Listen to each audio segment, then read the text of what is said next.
Seekor kalajengking di atas wajah anak laki. Ia jalan di atas wajahnya. Anak itu tidak peduli, karena dari kejauhan, ada seekor beruang. Anehnya, ia tidak takut, malah berdiri di samping beruang, lempar buah. Sama sekali tidak takut. Ini karena, ternyata ia punya kemampuan, bisa dengar bahasa hewan, bisa berkomunikasi dengan beruang, jadi teman beruang. Ia juga kenal panter hitam, duduk di atasnya, makan buah, hidup di dalam hutan. Kehidupan itu dihancurkan. Seekor sapi dibunuh. Di pohon ada bekas cakaran darah. Beruang tahu cakaran itu. Harimau jahat, itu musuh besar. Ia mencari serigala hutan, mencari cara. Mereka tidak takut harimau jahat, tapi mereka tahu, tujuan harimau bukan mereka, tapi anak laki itu. Ternyata anak itu harusnya tidak di sini. 13 tahun lalu, orang tuanya bawanya ke dalam hutan, tapi diterkam oleh harimau. Melihat hanya anak itu yang selamat, panter hitam melihatnya, kasihan dan bawa dia.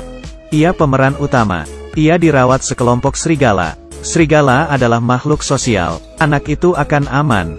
Tapi, harimau mencium bau anak itu, meminta anak itu. Untungnya serigala melawan. Mereka akan melindungi anak itu. Ditambah beruang dan panter. Harimau mundur. Ia diusir dari hutan. 13 tahun kemudian, harimau kembali, ingin balas dendam. Tapi serigala sudah tua, tidak bisa melindungi anak itu. Yang bisa melindunginya, hanya diri sendiri. Panter mengadakan lomba lari. Ini ujian untuk para serigala. Kalau lulus baru bisa berburu. Tapi kali ini spesial. Beruang dan panter memutuskan untuk melatih anak itu. Saat bersuara, semuanya berlari, melatih kecepatan. Karena anak manusia, jadi ia lelah. Tapi beruang tidak sadar. Anak itu lari. Ia berenang. Ia masuk ke dalam air. Melihat ikan. Saat ia ingin naik, sadar ada harimau sedang minum. Air tercemar darah. Terlihat harimau habis berburu. Anak itu menahan kaki ke dalam pohon air, agar tubuhnya tidak naik. Tapi ia tidak bisa tahan nafasnya. Keluar gelembung air. Harimau lihat, ini berakhir. Harimau terus menatap dalam air. Anak itu tidak berani naik.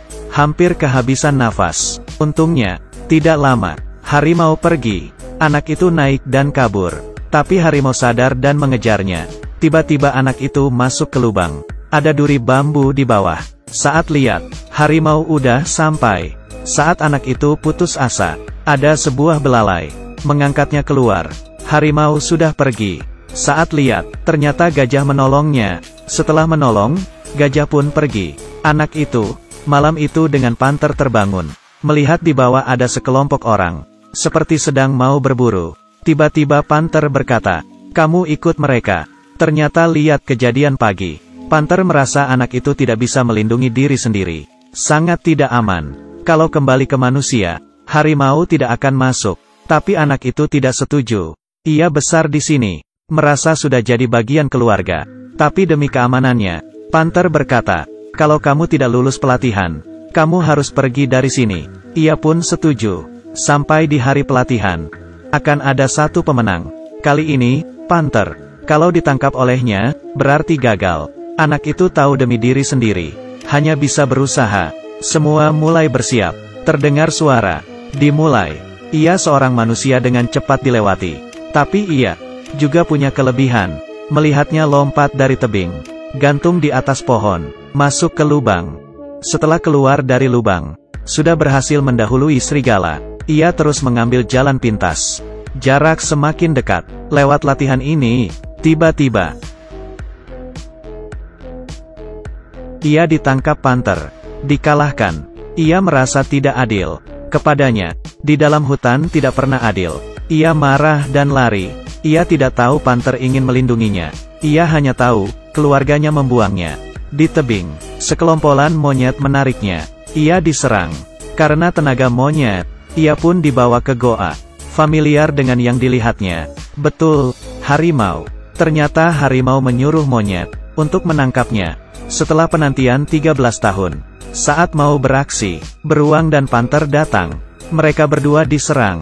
Tidak tahu berapa lama pertempuran ini. Anak itu masih selamat. Walau luka belum selesai, ia tidak menyerah. Saat serigala berburu, Pemimpin serigala tidak mampu menangkap mangsa. Berdasarkan aturan, orang lain bisa menantang. Ada banyak pendukung harimau.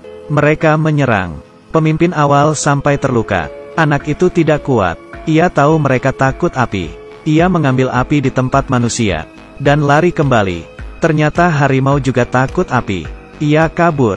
Tapi, karena pakai api, anak itu melanggar peraturan hutan. Ia berkata lebih baik mati daripada bantunya. Ia pergi ke tempat manusia. Ia dipukul pingsan. Saat sadar, dirinya dikurung. Ia coba gigit, tapi tidak bisa. Dikasih makanan, karena ia tidak pernah makan. Jadi dibuang. Semua anak-anak tertawa. Pakai tongkat menyentuhnya. Melihatnya kasihan. Ia dilepas. Mengajarkannya pakai pisau. Dan, ia juga dimandikan. Saat mandi, ada yang seumuran dengannya. Pelan-pelan, ia mulai masuk kehidupan manusia. Memandikan sapi. Bermain dengan anak lain. Ia merasa, jadi manusia enak. Suatu hari ia sadar. Saat festival anggur India, sehari kemudian, saat bawa pemburu yang mabok pulang, pergi ke tempat kerjanya, melihat gambaran. Banyak hewan di sini. Di atas meja banyak gambar, peralatan dan mata, dan sebuah kepala. Pemburu setengah mabok berkata, ini adalah penghargaannya. Paling puas adalah kepala serigala ini. Serigala albino. Ia berkata dengan sombong. Tapi ia tidak tahu. Serigala albino itu adalah sekelompok serigala. Sekaligus temannya. Anak itu tahu. Ternyata manusia begitu kejam. Demi kepuasan mereka, membunuh hewan. Ia juga melihat gading gajah. Mengingat gajah yang menolongnya kehilangan satu gading. Mungkin ini penyebabnya. Ia bawa pisau ingin bunuh pemburu itu. Tapi ia buat rencana lain. Ia mengembalikan gading gajah. Dan meminta bantuannya. Kamu bantu saya melawan harimau itu. Gajah setuju. Lalu, anak itu kembali ke tempat manusia. Memanggil harimau. Agar keluar. Harimau pun datang. Anak itu berteriak. Sekumpulan gajah keluar. Mengelilingi harimau. Dengan cepat juga menarik perhatian pemburu. Tapi seekor gajah muncul. Dan menginjaknya. Sisi lain, harimau itu terluka. Saat mau menerkam anak itu, ia dihalang oleh pemimpin lama. Ia yang diserang. Sudah tidak ada tenaga. Terakhir anak itu membunuhnya. Hutan kembali aman. Ia tidak mau di tempat manusia, tapi kembali ke hutan bersama keluarganya. Mantan pemimpin yang menjaganya meninggal. Sekarang giliran anak itu melindungi tanah untuknya. Cerita dia juga menyebar di populasi wilayah. Judul film ini, Mowgli.